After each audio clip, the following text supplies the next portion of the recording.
सभी को जय सिया राम।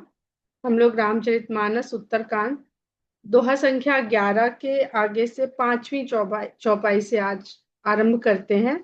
प्रथम तिलक वशिष्ठ मुनि कीन्हा, पुनि सब विप्रन आय सुदीन्हा।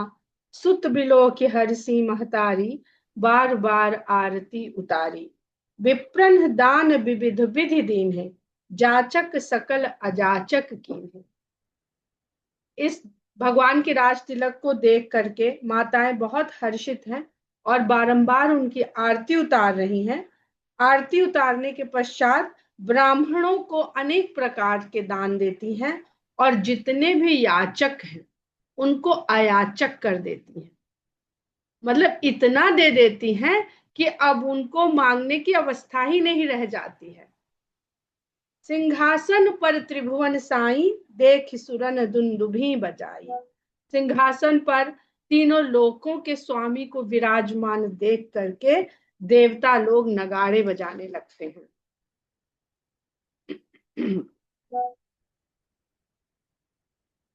नभ दुंदुभि बाजहि विपुल, गंधर्व किन्नर गावहि। नाचहि अपक्षरा वृंद, परमानंद सुर मुनि पावहि।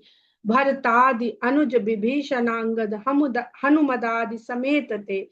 गहे छत्र चामर व्यजन, धनु असि चर्म शक्ति विराजते। आकाश में देवताओं के द्वारा नगाड़े बजने लगते हैं।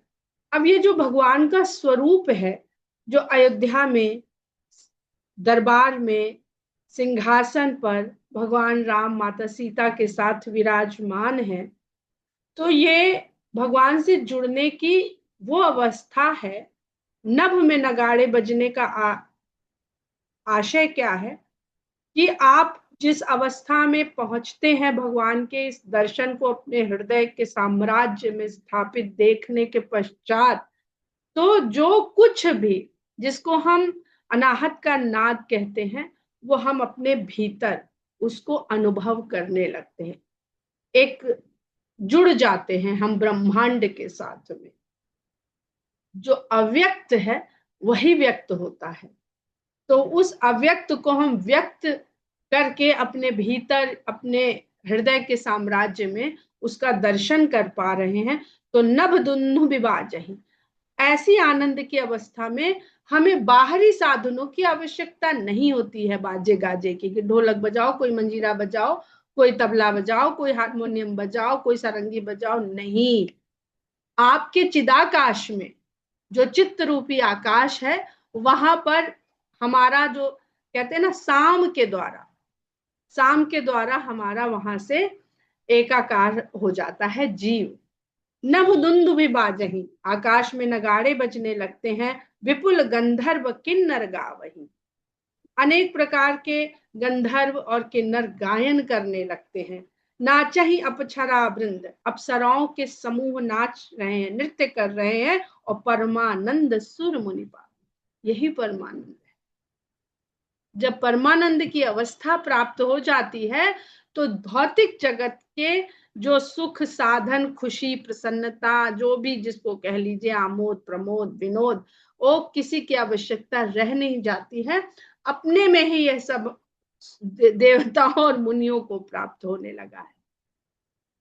भरतादि अनुज विभीषणांगद, भरत, शत्रुघ्न, विभीषण, अंगद, हनुमान आदि सब एक साथ वहां पर गहे छत्र चामर व्यजन, धनु असि चर्म शक्ति विराजते। क्या क्या उन्होंने पकड़ रखा है, ले रखा है? छत्र है, चमर है, व्यजन पंखा जो हाथ से डुलाने वाला, धनुष तलवार, चर्म जिससे रोकते हैं, ढाल, और शक्ति लेकर के वहां पर विराजमान है। भगवान तो अपने सिंहासन में विराजमान है। ये लोग ये सारा सामग्री लेके सिंहासन के चारों ओर, चारों बगल से पीछे तक, जैसा दरबार का स्वरूप आप देखते हैं, वहां पर विराजमान है। श्री सहित दिनकर बंस भूषण, काम बहु छवि सोहई। नव अंबुधर बर गात अंबर, पीत सुर मन मोहई। मुकुटांग दादि विचित्र भूषण, अंग अंगनि प्रति सजे। अम्भोज नयन विशाल उर, भुज धन्य नर निरखन।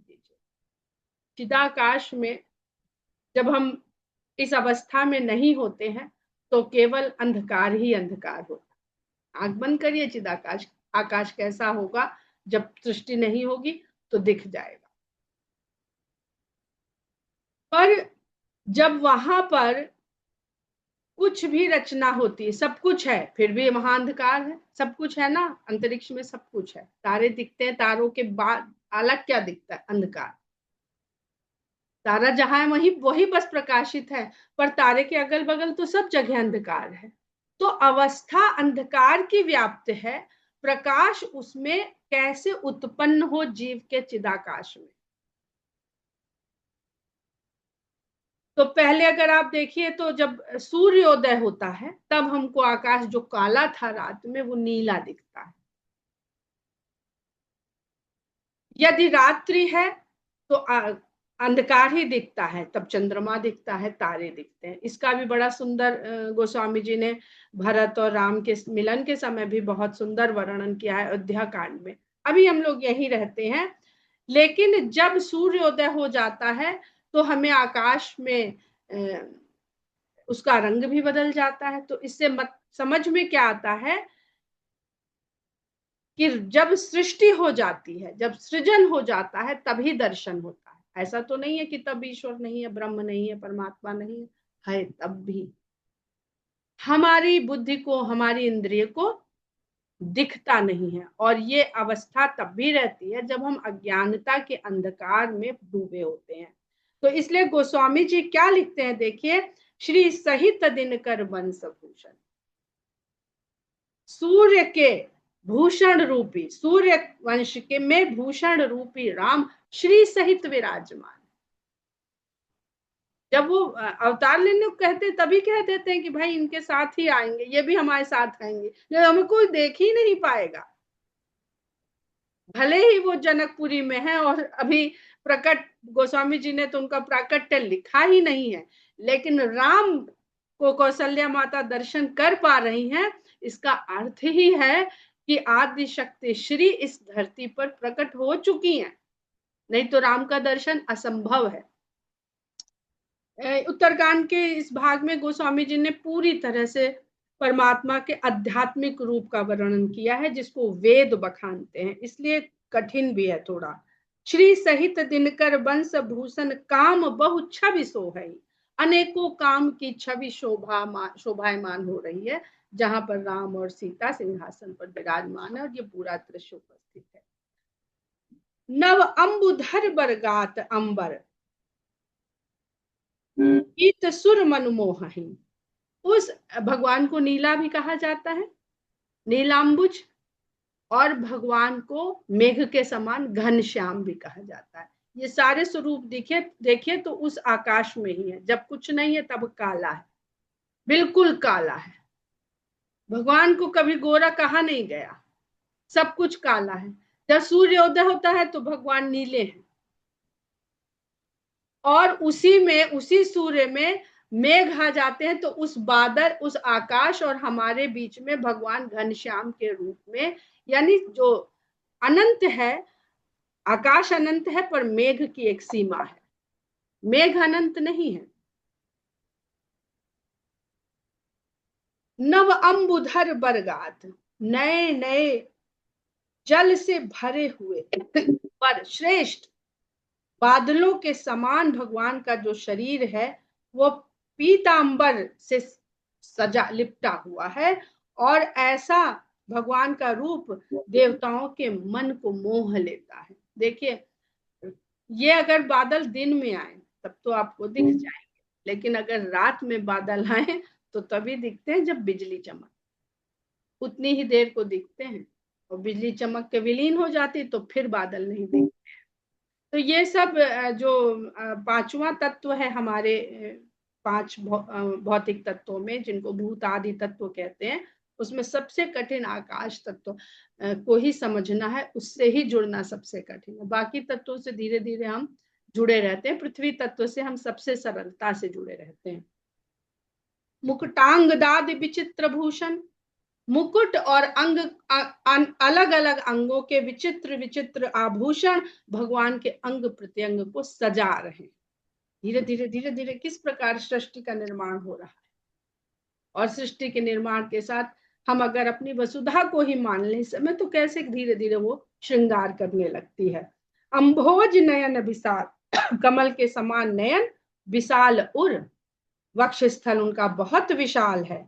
भुज धन्य नर निरखंतिजे, और उनकी भुजाओं को जो मनुष्य देख पा रहे हैं वे धन्य। तो निर्गुण को देखना भी मुश्किल है, पर उसी निराकार में साकार के रूप का दर्शन कर पाना, ये जिसको ये दर्शन हो जाते हैं वो मनुष्य सब धन्य है। वह शोभा समाज सुख कहत न बनई खगेश, बर नहीं सारद शेष श्रुति सो रस जान महेश। उस समय उस समाज की जो शोभा है और उसका जो सुख है, हे खगेश, हे गरुण, वो कहते नहीं बनता है। अब जिसने आनंद ले लिया ध्यान में, चिदाकाश में, वो कैसे कहे। आप एक सपना तो बता नहीं पाते हो। जब सपना देखते हैं, क्या वो जस का तस, मन तो बड़ा करता है कि आज ये सपना सुनाए किसी को, पर क्या जस का तस सुना पाते हैं। आप बहुत प्रयास करते हैं, कैसा घर दिख रहा था, कैसी सड़क दिख रही थी, कैसी गली थी, कैसा क्या था, कुछ समझ में नहीं आता, इसका वर्णन कैसे करें। और कहते हैं कि जो सपना है वो हम ही तो एक मिथ्या जगत की रचना कर रहे होते हैं, जिसके रचयिता हम हैं, जिसके दर्शक हम हैं और जिसके भोक्ता भी हम हैं। कोई उस आपके बगल में लेटा हुआ व्यक्ति उस आपके मिथ्या जगत से बेपरवाह है, कोई उसको फर्क नहीं पड़ रहा है, उसे दिख ही नहीं रहा है। तो जब ये सब स्वप्न का वो जो 4 अवस्थाएं हैं, तो ये जगत भी उसी तरह का एक स्वप्न है जिसमें सब मिथ्या है। वहां नहीं जाएंगे, फिर यहीं पर रहते हैं कि इस सुंदर समाज की जो शोभा इस समय बन रही है और जो वहां पर सुख अनुभव कर रहे हैं, कौन, जो भुज धन्य नर निरखंतिजे, उसको कहते नहीं बनता है। वर्ण ही सारद शेष श्रुति सो रस जान महेश। वर्णन करने में तो सरस्वती, शेष और वेद ये वर्णन तो कर देते। अब देखिए शारदा क्या है, वाणी है, और श्रुति क्या है, सुनने की हमारी जो क्षमता है। तो वाणी और सुनना, और फिर भी रह गया शेष, पूरा कहा नहीं जा सका।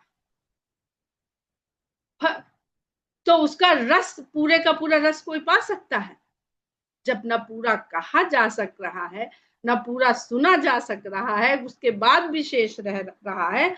तो उसका जो रस है, जो रसानंद है, वो केवल महेश जानते हैं, शंकर जानते हैं।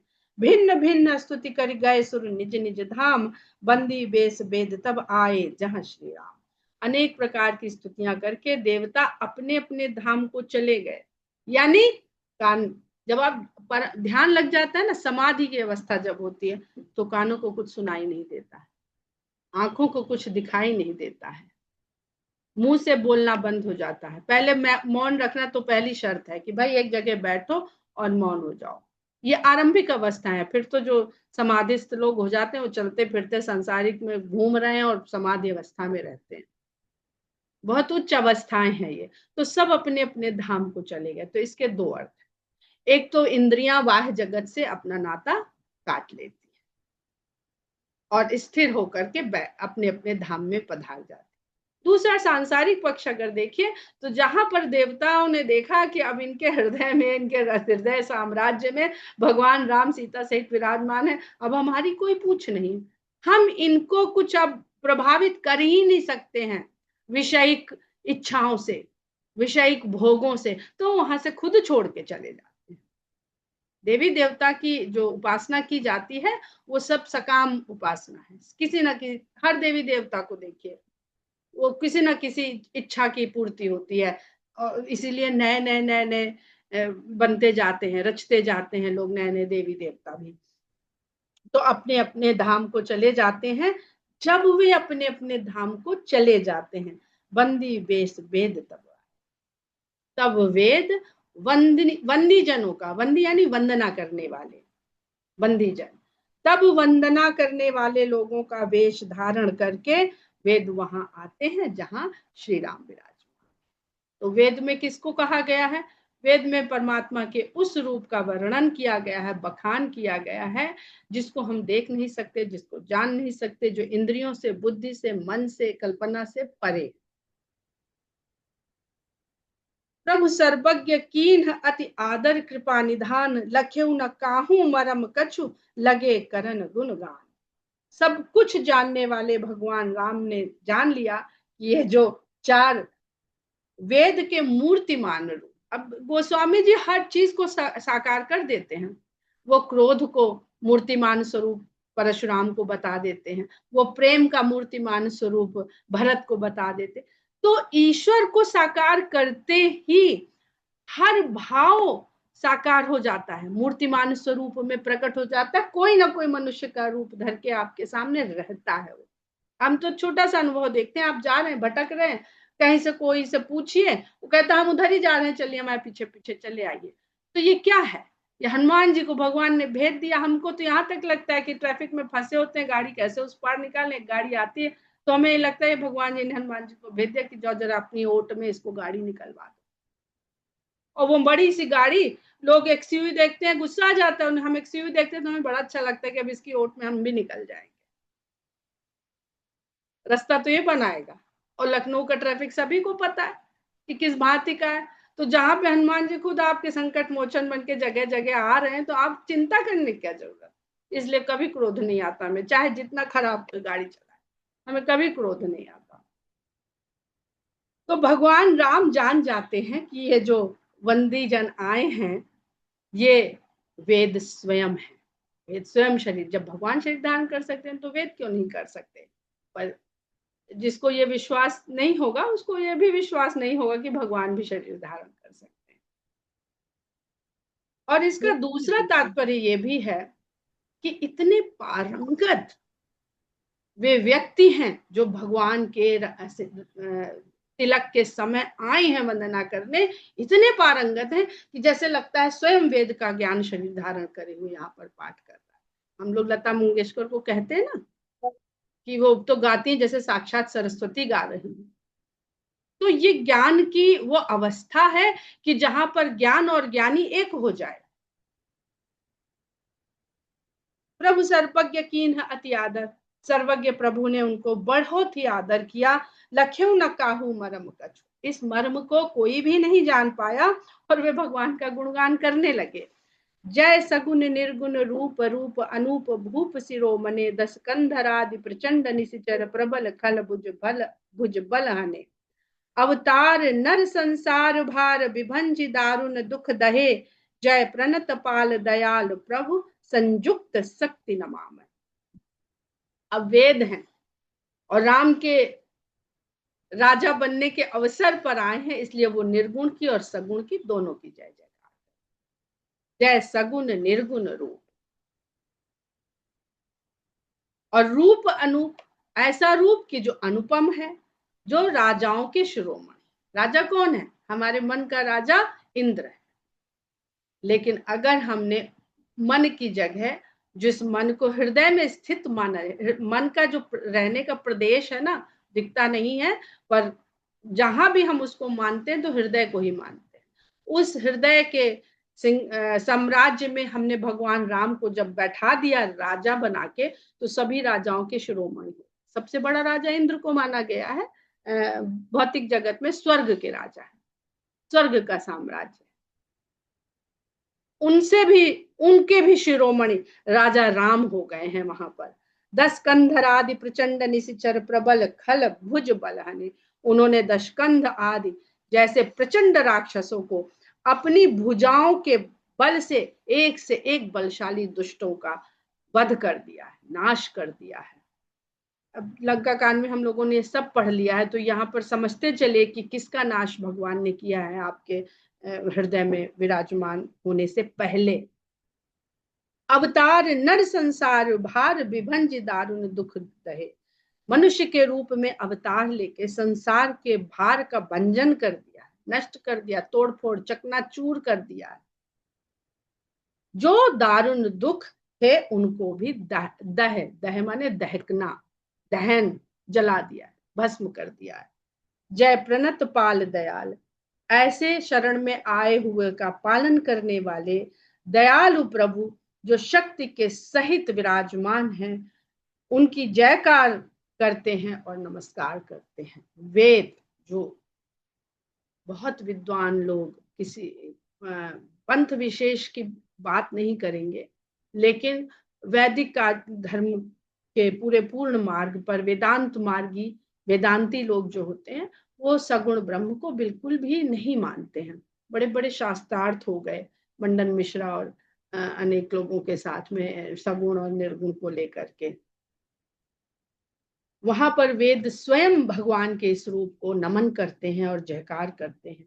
तब विषम माया बस सुरासुर नाग नर अग जग हरे, भव पंथ भ्रमत अमित दिवस निशिकाल कर्म गुण निभरे, जे नाथ करि करुणा बिलोके त्रिविध दुख ते निर्वहे, भव खेद छेदन दच्छ हम कहूँ रच्छ राम नमः। तब विषम माया, आपकी माया जो बड़ी कठिन है, समझ में नहीं आती है, उसके वशीभूत हो करके कौन कौन भटकता रहता है? सुर और असुर, नाग जाति के लोग, मनुष्य जाति के लोग, अग जग हरे। अग और जग, देखिए चर और अचर। अब चर और अचर को जब आप समझना शुरू करिए तो हर चीज एक दूसरे के सापेक्ष चर और अचर है।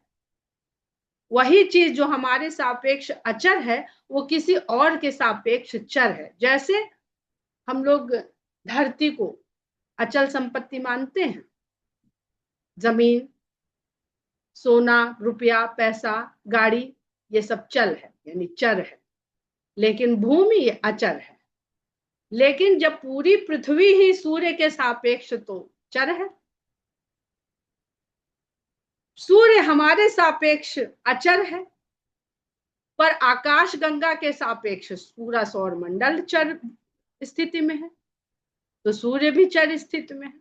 तो हम जान नहीं सकते हैं कि क्या चर है और क्या अचर है।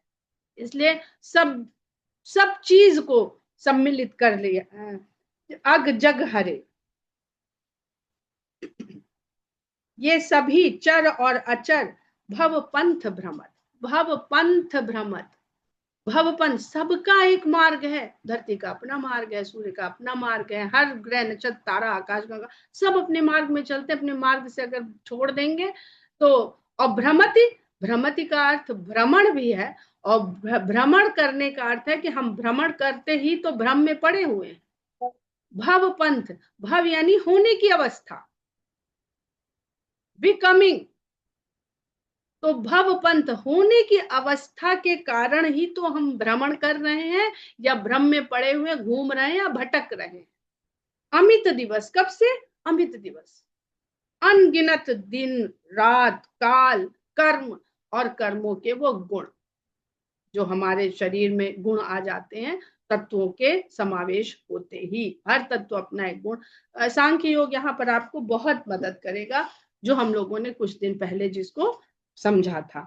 जे नाथ करि करुणा बिलोके त्रिविध दुख ते निर्भय।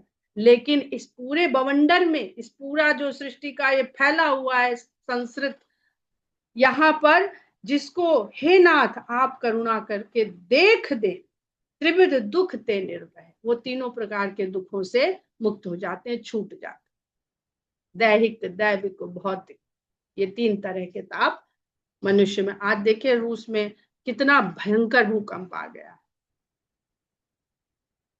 तो यही तीन ताप हैं जो संसार में सदा विद्यमान रहते हैं। भव खेद छेदन दच्छ हम कहूँ रच्छ राम नमामि। भव खेद, इस भव में जो होने वाले दुख हैं, अगर हम भव के चक्कर में नहीं पड़ेंगे, इस होने के चक्कर में नहीं, हमको लगता है हम होने में ही तो समझते हैं हम हैं, हम कल नहीं थे, हम आज हैं, हम कल नहीं होंगे, यही बात तो हमें दुख का कारण बनती, यही खेद हमें प्रदान करता है। भव खेद छेदन दच्छ, इस भाव से उत्पन्न होने वाले जो दुख हैं, उनका छेदन करने में, उनको काट देने में आप दक्ष हैं, निपुण हैं। हम कहूँ रच्छ, हमारी भी रक्षा करिए। हे राम, आपको हम नमन करते हैं। जे ज्ञान मान विपत्त तब भव हरन भक्ति न आदरी ते पाई सुर दुर्लभ पदादपि परत हम देखत हरि विश्वास करि सब आस परिहरि दास तब जे होई रहे जपि नाम तब बिनु श्रम तरहि भवनाथ सो समरा। बड़ा अच्छा लगता है जब हम लोग अखंड रामायण का पाठ करते हैं या नित्य दैनिक पाठ करते हैं। बहुत हम अपने लिए कह रहे हैं, किसी और के लिए नहीं कह रहे। बड़ा अच्छा लगता था ये सब पढ़ने में, इतने सुंदर शब्द थे, इतनी सुंदर लय बनती थी, इतना सुंदर छंद था, आनंद बहुत आता था, पर समझ में नहीं आता था। अब समझे कि ना समझे, तो छोटे से जब हम लोग स्कूली पढ़ाई करते हैं, फिजिक्स वगैरह, केमिस्ट्री जो बहुत कठिन लगता था, उसको सोचते थे चलो रट लेते हैं, रट के इम्तिहान भर तो कर ही लेंगे, बाद में बात की देखी जाएगी। रट लिया, लिख भी दिया, पास भी हो, अच्छे नंबर भी आ गए। पर क्योंकि कॉन्सेप्ट नहीं समझ में आया था, तो जब कंपटीशन देने जाते हैं तो वहां रह जाते हैं, क्योंकि उसका अर्थ तो पता नहीं, अब उसको अप्लाई कैसे करें। तो इसलिए थोड़ा बहुत समझने से आनंद और बढ़ता है, जीवन में बदलाव तभी आता है। वरना इंटरमीडिएट करते बहुत लोग हैं, आईआईटी में या पीएमटी में जाते बहुत कम। ये भौतिक संसार ही हमें आध्यात्मिक जगत के बारे में ज्ञान देता है। तो कहते हैं जे ज्ञान मान विमत्त तब भव हरनि भक्ति ना आदरी। जो ज्ञान अपने साथ मान लेकर आता ही है, जो ज्ञान के मान से मतवाले हो रहे हैं, विशेष रूप से मतवाले हो रहे हैं, तब भव हरनि, वो इस भव के हरने वाले आपकी भक्ति का आदर नहीं करते हैं। ऊपर वाले छंद से इसको जोड़ के देखिएगा तो ज्यादा समझ में आएगा। ज्ञान आते ही नहीं समझ में आता, अरे सब साइंटिफिक है, सब तो बढ़िया है, ये ऐसे होता फिर ऐसे होता फिर ऐसे होता, इसमें क्या भगवान और क्या भक्ति। भक्ति तभी आएगी ना जब भगवान की सत्ता को मानेंगे। भक्ति ना आदरी ते पाई सुर दुर्लभ पदादपि। ऐसे ज्ञानी लोग उन पदों को प्राप्त कर लेते हैं जो देवताओं को भी दुर्लभ है। ऐसे पद को तो प्राप्त कर लेते हैं, लेकिन पद प्राप्त करके भी हम उनको नीचे गिरते हुए देखते हैं, उनका पतन देखते हैं। ते पाई सुर दुर्लभ पदादपि परत हम देखत हरि विश्वास कर सब आस परिहर। और जो विश्वास कर लेते हैं वो सारा आस भरोस सबका त्याग देते हैं। दास तब जे होई रहे, और जो आपके दास बन जाते हैं, आपको अपना स्वामी मान लेते हैं। जा जप नाम तब बिनु श्रम तरही भवनाथ सो समराम है। और केवल आपका नाम जपते रहते हैं तो वो बिना श्रम किए इसी भव से, ये जो सब ऊपर से चला आ रहा है भव का पूरा सिलसिला, तर जाते हैं, पार हो जाते हैं। हे नाथ, आपका हम स्मरण करते हैं। जे चरण शिव अज पूज्य रज शुभ परस मुनि पत्नी तरी नख निर्गता मुनि बंदिता त्रैलोक पावनि सुरसरी ध्वज कुलिस अंकुश कंज जुत बन फिरत कंटक किन लहे पद कंज द्वंद मुकुंद राम रमेश नित्य भजा। अब ये स्तुति क्योंकि वेद कर रहे हैं तो थोड़ी कठिन तो होनी ही। वेद ज्ञान और विद्या इसका आधार है, बाकी भाव है, प्रेम है। और इसके पहले हमने जितनी स्तुतियां भगवान की पढ़ी, तो कहते जे चरण शिव अज पूज्य रज शुभ परस मुनि पत्नी तरी। जिन जो चरण ब्रह्मा और शिव के द्वारा पूज्य हैं, उन चरणों की धूल से, रज शुभ, धूल इतनी शुभ है कि उसका स्पर्श पा करके मुनि पत्नी अहिल्या तर गई। अब ये अहिल्या है कौन? अहिल्या एक ऐसा जीव है, ऐसी जीवात्मा है जो रजोगुण के अधीन है। रजोगुण के अधीन होने के कारण वो इस संसार में अपनी इच्छाओं के वशीभूत होती है और संसार के जाल में फंस जाती है, इच्छाओं के जाल में फंस जाती है। वो भी आपकी रज को जब प्राप्त कर लेती है तो वो भी उद्धार उसका हो जाता है। नख निर्गता मुनि बंदिता, चरणों की, भगवान के चरणों का वर्णन कर रहे हैं यहाँ पर गोस्वामी जी। नख निर्गता मुनि बंदिता, आपके चरण के जो नाखून है उससे निकली हुई मुनियों के द्वारा वंदित हुई, तीनों लोकों को पवित्र करने वाली देव नदी गंगा। और गंगा क्या है ये हम लोग रोज समझ रहे हैं। भौतिक जगत में गंगा हमारी पवित्र गंगा माँ नदी है, और आध्यात्मिक जगत में भगवान की राम कथा, उनके चरित्र, उनकी लीलाएं, वो गंगा है।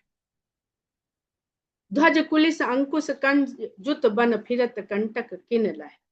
आपके चरणों के जो चिन्ह हैं, जिसमें ध्वजा, वज्र, अंकुश और कमल से युक्त हैं, वो जब वन में फिर रहे थे, वन में आप चल रहे थे, तो उसमें कांटे चुभते थे। और किन लहे, किन यानी ढट्ठे, लहे माने लाभ में, लाभ होना, लहे माने प्राप्त होना, लाभान्वित होना। तो उन कांटों से जो ढट्ठे, जो गड्ढे जो पड़ रहे थे, आप कोई कठिन काम करिए हाथ या पैर से, तो थोड़े दिन में उस स्थान पर ढट्ठे पड़ जाते। इतने कांटे चुभे कि भगवान के उन चरणों में ढट्ठे बन गए। हम लोग अपने कष्टों की क्या बात करते हैं, और कहीं भगवान ने कहीं वर्णन किया। पद कंज द्वंद मुकुंद राम रमेश नित्य भजाम। ऐसे दोनों आपके चरण कमलों को, हे मुकुंद राम, मुकुंद आनंद रूप भगवान का कहलाता है। और मुकुंद वैसे देखें तो श्वेत, श्वेत रंग की जो चीजें हैं, जिसमें पुष्प हैं, कुंद के पुष्प हैं, ये श्वेत होते हैं। ऐसे चरणों को वेद कहते हैं कि राम रमेश नित्य भजाम। राम और रमा के ईश, रमेश मतलब रमा के ईश, सीता जी के स्वामी, शक्ति के स्वामी, हम नित्य आपको भजते रहे। जो अगला छंद है, अव्यक्त मूलम नादि तरुतचारि निगमागम भने, षटकंद शाखा पंचबीस अनेक पर्ण सुमन घने, फल जुगल विधि कटु मधुर बेली अकेली जेहि आश्रित रहे, पल्लवत फूलत नवल नित संसार बिटप नमाम। ये पूरा का पूरा गीता के अध्याय 15 का इसमें वर्णन है। हम लोग, ये बहुत कठिन है, समझने में बहुत कठिन है, इसीलिए इसके बाद गोस्वामी जी लिख देते हैं, जे ब्रह्म अजम अद्वैत अनुभव गम्य मन पर ध्यावई, ते कहु जानहु नाथ हम तब सगुन जस नित गावई।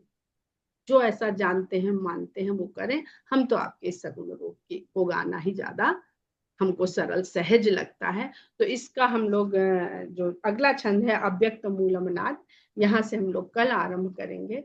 जय सिया राम। जय